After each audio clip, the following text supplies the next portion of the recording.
Olá pessoal, como vai você? Eu espero que você esteja bem, também a sua família. Sejam todos bem-vindos a mais esse Papo com o Psicólogo, comigo, Valdemir Simão. Nessa conversa de hoje nós vamos tratar de um tema que está atingindo a todos nós, independente da circunstância, independente do lugar em que a gente está, que é algo que hoje é chamado de um definhamento emocional por causa da pandemia. Todos nós estamos aí há mais de um ano tendo que lidar com todas as consequências da pandemia, em especial, e a das mais sofridas, é o próprio adoecimento ou adoecimento das pessoas que estão ao nosso redor, das nossas famílias, dos nossos entes queridos e possivelmente a morte, a perda dessas pessoas, né? E tudo isso tem causado na gente muito estresse, muita ansiedade, muita preocupação. E inclusive quando se precisa elaborar o luto, né? O luto de uma pessoa que faleceu, muitas perdas têm acontecido de forma rápida, de forma abrupta, de forma violenta, né? Pessoas que adoecem, rapidamente falecem, e a gente tem que lidar com a ausência desses que antes foram entes muito queridos e que tiveram importância significativa na vida da gente, né? E hoje o que os pesquisadores têm percebido, que tem acontecido em diversas pessoas ao redor do mundo, né, isso não é particular de algum país ou de alguma cultura, isso tem acontecido no mundo inteiro, é que as pessoas estão experimentando sensações de desânimo, de cansaço, de falta de vontade, tendo que lidar com aumento de estresse e a falta de esperança. Essa é uma das tristes realidades, né, que a pandemia e o cenário geral tem trazido para as pessoas, em especial a gente aqui no Brasil, né, que neste momento em que eu estou falando, estamos com cerca de 500 mil vidas perdidas, né, segundo os dados divulgados, é que a gente fica sempre esperando a próxima notícia ruim, né? Ouvi recentemente isso de uma pessoa que perdeu entes queridos, que tem que lidar com as consequências diretas, né, da pandemia, a possibilidade da perda do emprego, a perda, né, dos laços sociais, enfim, muitas pessoas estão enfrentando isso, né? E hoje foi dado um nome para isso por um psicólogo norte-americano chamado Adam Grant, que ele chama esse processo inteiro de definhamento emocional. Muitas dessas emoções, muitos desses comportamentos que a gente tem apresentado, né, durante esse tempo, de alguma forma se assemelham a uma depressão, mas não é a mesma coisa de uma depressão. Como nós falamos em outras conversas, e se você ainda não acompanhou, temos, né, já divulgados aí nas redes sociais uma sequência de vídeos sobre o que é a depressão. A gente pode identificar que uma pessoa em estado deprimido, ela enfrenta realmente desmotivação, cansaço, falta de vontade, perda da esperança, perda da expectativa de melhora no futuro. Algumas pessoas enfrentam também, né, sintomas de irritabilidade. Só que na depressão, todos esses sintomas são vivenciados de uma forma muito intensa e prolongada, né? No nosso caso, nós que não estamos efetivamente sofrendo com um processo depressivo, né, que é uma doença séria que merece atenção, a gente está sendo afetado também por esses sintomas, né? Muitas pessoas percebem que o tempo está passando muito lento, que as realidades não mudam, né? Você não enxerga uma perspectiva de mudança. As cidades abrem, o comércio volta a funcionar, mas você já tem quase a certeza que em poucas semanas o número de casos vai aumentar, o número de pessoas que estão morrendo vai aumentar, o contágio aumenta, a cidade precisa ser fechada, as pessoas precisam voltar a ficar em casa, né? Então tudo isso tem deixado a gente bastante para baixo, né? E o que esse psicólogo chama de um definhamento é um pouco isso, assim, a gente vai perdendo toda essa energia, vai perdendo essa motivação, vai perdendo essa coisa que faz a gente se sentir bem, né? Porque neste processo a gente sente um vazio, sente uma estagnação, nada muda, tudo permanece como está. E ainda mais, né? Porque a gente já está experimentando tudo isso há mais de um ano e não se sabe ainda, né, quando isso tudo vai acabar, a gente não tem uma perspectiva factível, real, de quando tudo vai voltar ao normal, quando as pessoas vão voltar a poder se encontrar, se aglomerar, fazer festas, ir nos lugares que gostaria de ir. A gente fica no meio termo assim, né? E nós, na nossa experiência de vida, não tivemos a experiência anterior que nos preparasse para ficar tanto tempo numa situação como essa.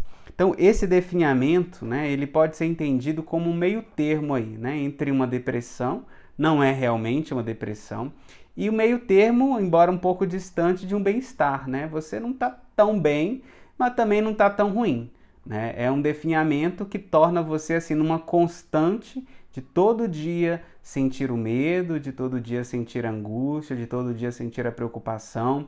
Muitas pessoas, né, apresentam problemas relacionados ao trabalho, não têm energia, não conseguem ter foco, não conseguem desenvolver bem as suas atividades. Muitas pessoas que já em casa, né, pais que têm que ajudar os filhos a cuidar das atividades escolares, a ensinar a ler, a escrever, a fazer exercícios que talvez eles nem tenham conhecimento suficiente para isso, têm que lidar, né, com esse medo, né, de perder as pessoas queridas, de adoecer, um pavor, né, um sentimento de pânico que tem atingido muita gente que não quer de forma nenhuma sair de casa, embora seja realmente importante que a gente fique em casa, mas não que isso deva gerar em nós, né, um pavor, um pânico diante da presença da outra pessoa, né?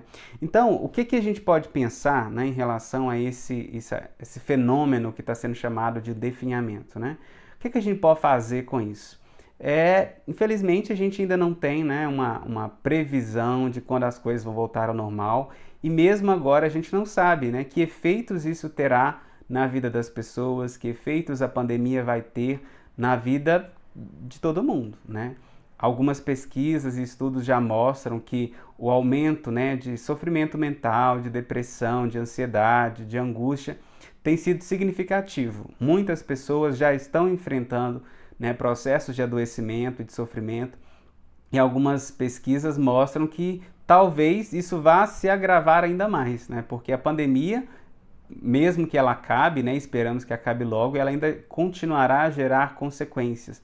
Consequências econômicas, consequências educacionais, consequências na vida social das pessoas, né? Então, assim, embora o futuro esteja incerto, a gente não consiga ver uma luz muito clara no fim desse túnel, né? Felizmente, muitas pessoas já estão sendo vacinadas, né? Algumas coisas começam a voltar a funcionar, mas ainda assim a gente percebe, né, a distância da normalidade. Falamos muito desse novo normal, mas é um normal incerto, que a gente não sabe lidar bem com isso.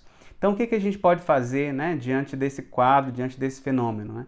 É importante a gente não se deixar levar completamente por ele, né? Identificar o problema é sempre uma das principais formas de lidar e de resolver o problema, né? Então, é importante a gente perceber que, neste momento, é comum sentir tudo isso, né, que eu já comentei, e que isso não significa um adoecimento real, profundo, no sentido de uma depressão, né? É possível sair disso. A mensagem é essa, é possível sair disso e o máximo possível a gente não ficar parado, não se estagnar. Porque os sofrimentos, né, quando eles nos atingem, eles tendem a continuar, né? Se alguma coisa não é feita, se nada muda, e como a mudança não está vindo, né, de forma fácil de fora, né, não é a sociedade completamente, o país, o governo, o que quer que seja, que vai nos trazer uma mudança imediata, essa mudança tem que partir de dentro. E, embora difícil, né, embora a gente esteja desanimado, a gente esteja sem esperança, procurar ao máximo manter viva essa energia vital, manter vivo o cuidado consigo mesmo, cuidado com as pessoas, sempre que possível investir em si mesmo, investir na própria saúde, investir nas próprias habilidades, investir nos laços que mantêm próximo a família, os vizinhos ou quem quer que seja, para que a gente mantenha a motivação em alta. Porque se a motivação desce, se a energia desce, a gente tem um gatilho muito grande para um adoecimento depressivo. Então, sempre que possível, né, nos momentos de tristeza, nos momentos de medo, de angústia, procure alguma coisa que você sabe que vai te fazer bem, que vai ajudar você a se sentir melhor diante desse cenário todo, né? Porque as coisas passam, felizmente passam, embora demorem, e a gente precisa sair de tudo isso bem, né? A gente não pode se definhar a tal ponto de acabar, né, de esmorecer, a ponto de não conseguir mais ter energias para continuar com a vida, continuar com as coisas, né, que nos fazem bem.